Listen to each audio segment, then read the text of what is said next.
जय श्री कृष्णा, राधे राधे, श्री हरिदास। स्वागत है आप सभी का। आज हम दशा माता के तीसरे दिन की कहानी का श्रवण करेंगे। एक साहूकार था, उसके बहुत बड़ा परिवार था। उसके 5 बेटे और 5 बहुएं थी और एक बेटी थी। बेटी का विवाह हो चुका था, किंतु अभी तक उसकी विदाई नहीं हुई। इस कारण वह लड़की माता पिता के घर पर ही थी। एक दिन साहूकारनी दशा माता के डोरे लेने लगी। उसकी बहुओं ने भी डोरे लिए। उन्होंने सास से पूछा कि क्या ननद जी का भी डोरा ले लें। सास ने कहा हाँ ज़रूर। तब वे बोली, यदि व्रत के पहले ही विदाई हो गई तब हम क्या करेंगे। तो सास ने कहा कि मैं पूजा का सारा सामान उसके साथ दे दूंगी, वह अपने घर जाकर और पूजा कर लेगी। लड़की ने दशा माता का डोरा तो ले लिया, किंतु पूजा के पहले ही उसके ससुराल से उसके पति उसे लेने आ गए। माँ ने विधि पूर्वक लड़की की विदाई की और पूजा का सारा सामान उसके साथ रख दिया।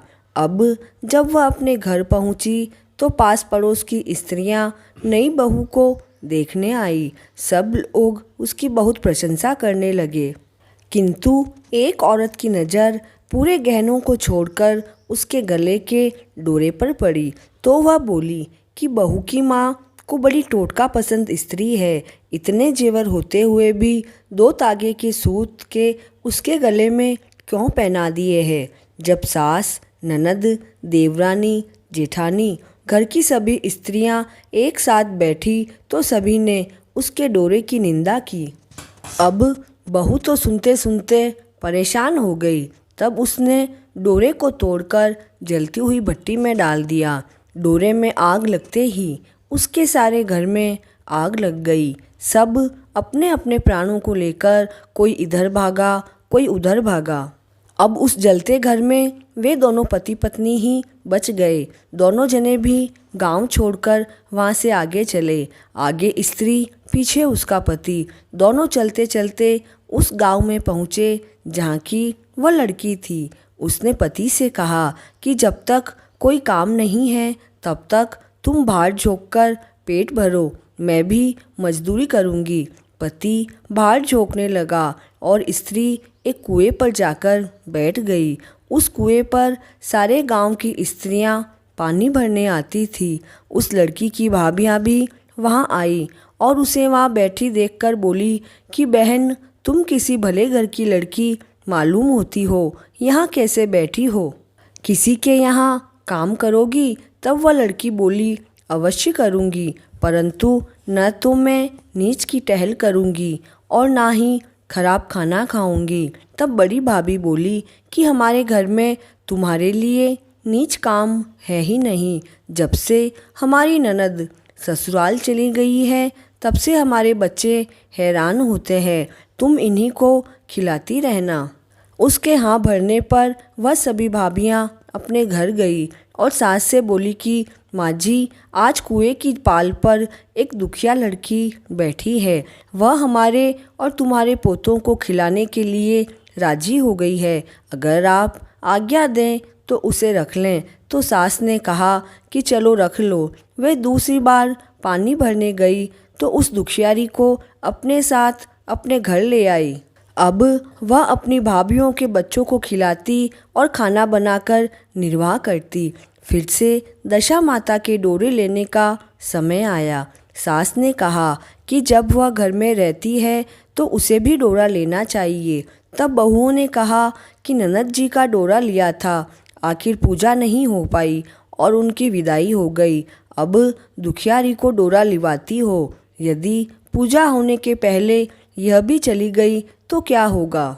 तो सास ने कहा कोई बात नहीं, यह जहाँ पर भी रहेगी पूजा कर लेगी। तब दुखियारी ने भी दशा माता का डोरा लिया।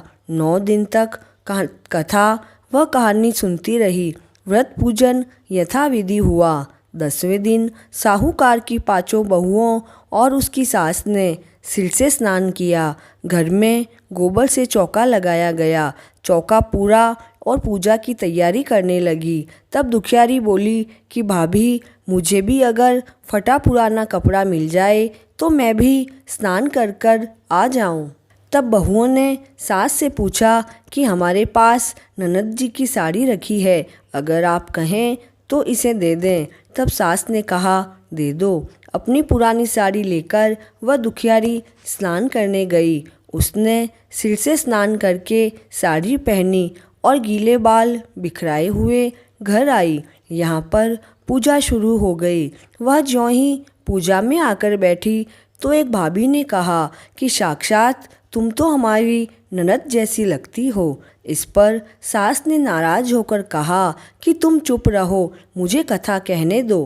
तुम्हारी बातों में मैं कथा भूल जाती हूँ। सभी बहुएं चुप हो गई। फिर दुखियारी समेत घर की सब स्त्रियों ने पारना किया। फिर सब एक दूसरे का सिर गूंथने लगी।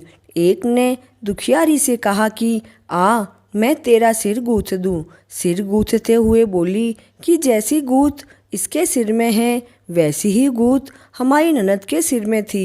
इस पर साहूकारनी बोली कि मेरी लड़की अपने ससुराल में सुखपूर्वक रह रही है, उसकी तुम तुलना इस दुखियारी से भला कैसे करती हो। सास ने बहू को डांट तो दिया, किंतु उसकी बात उसके भी मन में लग गई। उसने दुखियारी से कहा कि आज रात को तुम मेरे पास सोना। रात को जब सारी बहुएं सो गई तब बुढ़िया ने पूछा कि क्यों रे दुखियारी, तेरे पीहर में कौन है। उसने जवाब दिया कि ऐसे ही 5 भाई और 5 भौजाई है, तुम जैसी माँ और पिता थे। वापस बुढ़िया ने पूछा कि फिर क्या हुआ।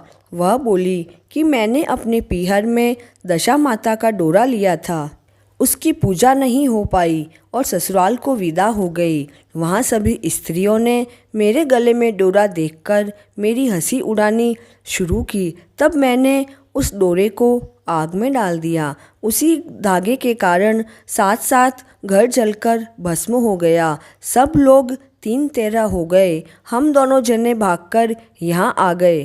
तब माँ ने कहा कि तुम्हारा पति कहाँ है। तब दुखियारी बोली कि वह तो भड़बूजों के यहाँ पर बाहर झोंकते हैं। साहूकारनी अपनी लड़की को पहचान कर उसके गले से लगकर रोने लगी। उसके रोने का शब्द सुनकर 5 लड़के उसके पास आए। तब बुढ़िया ने कहा कि यह दुखियारी और कोई नहीं, तुम्हारी सगी बहन है। तुम्हारा बहनोई भड़बूजे के यहाँ पर बाहर झोंकता है। दशा माता के क्रोध से इसकी ऐसी गति हुई है। सवेरा होते ही 5 भाई भड़बूजे के घर गए और जैसे तैसे दामाद को घर लाए। उन्होंने उसे स्नान करवाया और स्वच्छ वस्त्र पहनाए। कुछ दिनों बाद उन्होंने दुखियारी को उसके साथ विदा कर दिया। दुखियारी अपनी दशा पर विचार करती हुई जब ससुराल जा रही थी तब मार्ग में उसे एक नदी मिली, जहाँ पर कुछ अप्सराएं नहाकर दशा माता का गंडा ले रही थी। उनके पास एक गंडा अधिक था। उनमें से एक ने डोली के पास जाकर पता लगाया और दुखियारी को वह डोरा झिला दिया। जब दुखियारी घर पहुंची तब उसकी सास और देवरानी जेठानी सब उसकी बाट देख रहे थे।